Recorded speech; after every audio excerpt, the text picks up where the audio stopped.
Hey guys, welcome to Bookish Islander. I hope you're doing well. My name is Juan and I'm doing fine myself. Today is Friday, so I'm here to do my Friday reads. I'm gonna talk to you about the books that I finished this week, the books that I'm in the middle of, and the books that I will read next. And there will also be a review of Bring Up the Bodies by Hilary Mantel at the end of this video. Let me begin by saying that that was one of the books that I finished this week.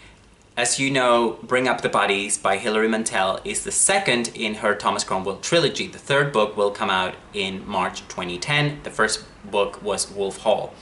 But the reason why I read Bring Up the Bodies is because it is part of my project, the Booker Prize Through the Decades, in which I'm reading all the Booker Prize winning novels by decade.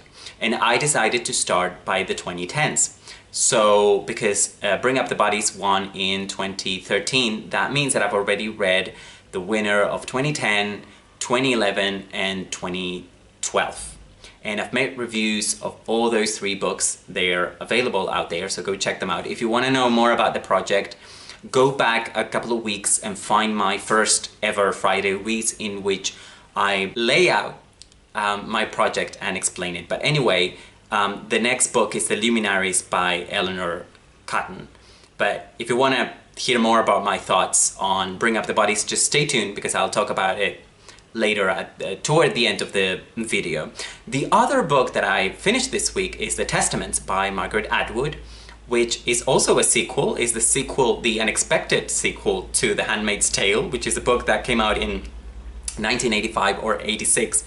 Why a sequel now? Well, you might have heard of a very successful streaming show called The Handmaid's Tale, available on Hulu and in the United States and other platforms internationally. So yeah, I enjoyed reading The Handmaid's Tale back in the day when I read it more than 10 years ago. But I also enjoyed reading The Testaments now. I don't think it was a necessary book, a necessary sequel. I caught up in the hype. And I think that's why I come across as quite enthusiastic in my review, because I just finished it when I shot it. It's not a great book. It's not a necessary sequel. If you like The Handmaid's Tale, you might want to read it. If you've never read The Handmaid's Tale, well, read The Handmaid's Tale and then decide whether you want more of that universe or not. But if you haven't seen my review of The Testaments, it's out there. Go check it out. I will link to it in this video as well. So if you watch my last Friday reads, you probably know that I started reading the Iliad by Homer, or whoever, because we don't actually know if Homer existed. I'm not gonna go into that. I'm reading the Iliad because it's a key book in the Western canon, and I'm interested in the Western canon. I know. I am.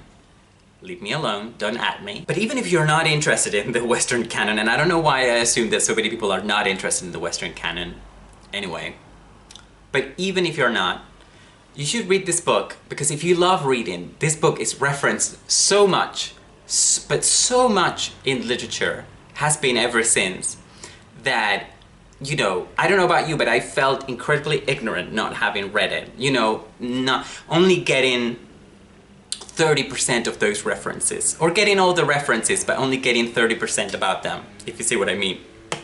I'm currently in the middle of it. I'm about to begin book 10, so I'm making good steady progress, you know, and I think that's the best way. It's a long tome, and you know, I'm very patiently reading one book, maybe two a day, but at least one a day, I make sure of that. Although this week there were several days when I didn't read any because I was reading the Testaments and other books. The Iliad, read it. So the Iliad has opened up a rabbit hole of classical literature, and as we speak, I'm sliding down that rabbit hole happily. And that has materialized in my picking up the Oresteia, which is a trilogy of Greek tragedies. I believe the oldest surviving trilogy of Greek tragedies, written by Aeschylus, or Aeschylus, I'm gonna say Aeschylus. The events in the Oresteia, in the three plays, are what happens when King Agamemnon of the Iliad comes back home, and he has to confront his wife first, and then what happens from then. and it's fascinating. I'm enjoying it so much. I've already read the first two plays, the first two tragedies. There's only one more left, and I think I'll possibly read it today, definitely before the weekend is up, I think. It's just amazing, and I don't know where this rabbit hole will take me, but I'm enjoying the ride. I'm also in the middle of 3 books. The first is The Luminaries by Eleanor Catton, which won the Booker Prize in 2013. I'm taking my time with it. It's a very long book. It's set in New Zealand in Victorian times, and what's interesting about it so far is that it's written pretty much in the style of a Victorian novel. Then I'm also reading The Nickel Boys by Colson Whitehead, which is the novel that he published right after The Underground Railroad.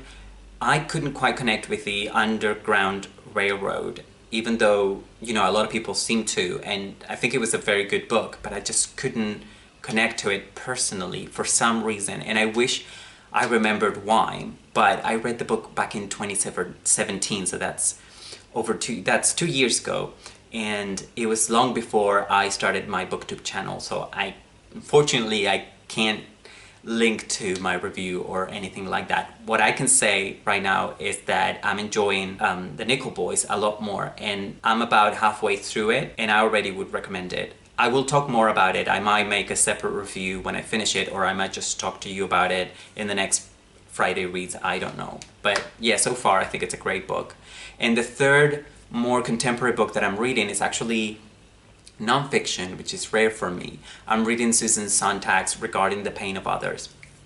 And this is a recommendation by Lukash at Totally Pretentious. Recently he made a tag where he talked about his favorite authors. And this tag was created by the incomparable Steve Donahue, which based it on an original video by Alex from What Page Are You On? And it's a tag that has been going around this week, and I've actually been tagged to do it and encouraged to do it by a couple of fellow booktubers. I want to do it, I don't know when. I have to do so much soul searching and so much thinking about it that I don't know when I will do it, because I keep changing my mind about the authors. What I wanted to say is that Lukash in his video talks about Susan Sontag as one of his favorite writers. So I asked him in the comment to recommend me a book by her, because I've only ever read Notes on Camp, so I want to read more by her, and he recommended The Pain of Others, Regarding the Pain of Others, and I started that book yesterday. It's short and it's an essay, and it's actually not hard to read. I thought that Susan Sontag would be very dense, but that's how I remember Notes on Camp. But it's probably because Notes on Camp has a lot of obscure and esoteric references, and this book doesn't seem to. So if I enjoy it, I might go down a Susan Sontag rabbit hole. Those are the books that I'm reading. Those are the books that I've read. I also wanted to talk about Victober. Victober, it's coming. This is a readathon where people in BookTube read Victorian novels or Victorian books. There are some prompts that you can follow if you want to. I'm working on a TBR, so in the next few days I'll probably publish a video where I talk about my Victober TBR, so watch out for that. Now let's talk about Bring Up the Bodies by Hilary Mantel. In Bring Up the Bodies, Hilary Mantel deals with the downfall of Anne Boleyn, who was the second wife of Henry VIII. And she does it again, as with Wolf Hall, from the point of view of Thomas Cromwell. Bring Up the Bodies is just as good as Wolf Hall in bringing to life Tudor England, making it relevant to contemporary readers. Part of the genius in these two novels, both Wolf Hall and Bring Up the Bodies, is picking a relatively obscure historical figure like Thomas Cromwell, and then filling in the gaps with the ingenuity of a novelist, because we don't know that much about Thomas Cromwell's personal life. We just know about his political legacy, which a lot of people, even to this day, see as negative. But we don't know him as a person, and this is what Hilary Mantel, as a novelist, offers to us. Of course, the Thomas Cromwell then we get is a very different figure from what most people have in their minds. If they even have a picture of him in their heads, it's probably more of a name attached to Henry VIII's tyrannical regime.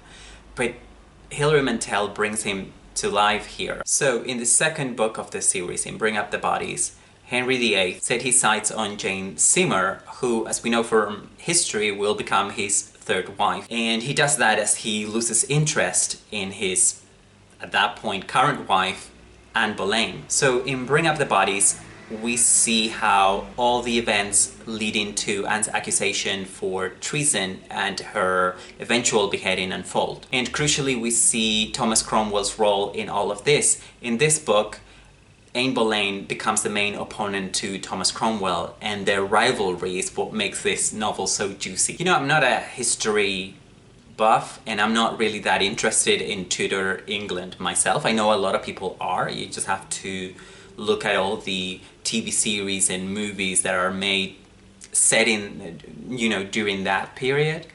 I don't share that fascination. You know, some people are fascinated by the Roman Empire, some people are fascinated by the Tudors. I'm not really fascinated by any of that, but you know, knowing what we know about the period and reading this book, it's not hard to see why Thomas Cromwell was so feared during that time and how he has become gradually a hated and much maligned historical figure since. But, and I think this is what makes Hilary Mantel's series so great, is that her portrayal of Thomas Cromwell is very nuanced. It's a lot more nuanced than what you could have possibly thought or any of the other previous portrayals of this historical character. And I love how she advances the plot in this novel. It's not a repetition of the first novel. It moves along and we see Henry VIII entering his most paranoid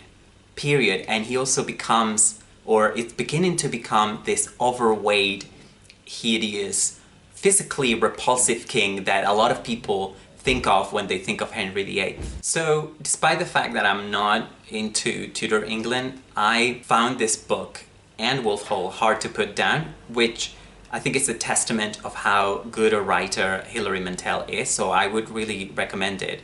Of course, if you haven't read Wolf Hall, don't pick up Bring Up the Bodies. I think you actually could, but I think you're gonna love Bring Up the Bodies so much that you would regret not reading Wolf Hall first. So go read Wolf Hall, and then if you like it, which I'm sure you will, pick up Bring Up the Bodies, and then look forward to March 2020 when the third book is due to be published. So that's my Friday Reads. I hope you enjoyed it. Let me know what books you're reading or what books you've read. Let me know your opinion on any of the books that I mentioned. There are links to all of those books in the comment section, not in the comment section actually, in the description box down below. Anyway, thanks for watching. I hope to see you again very soon. I hope you have a great weekend. Bye bye.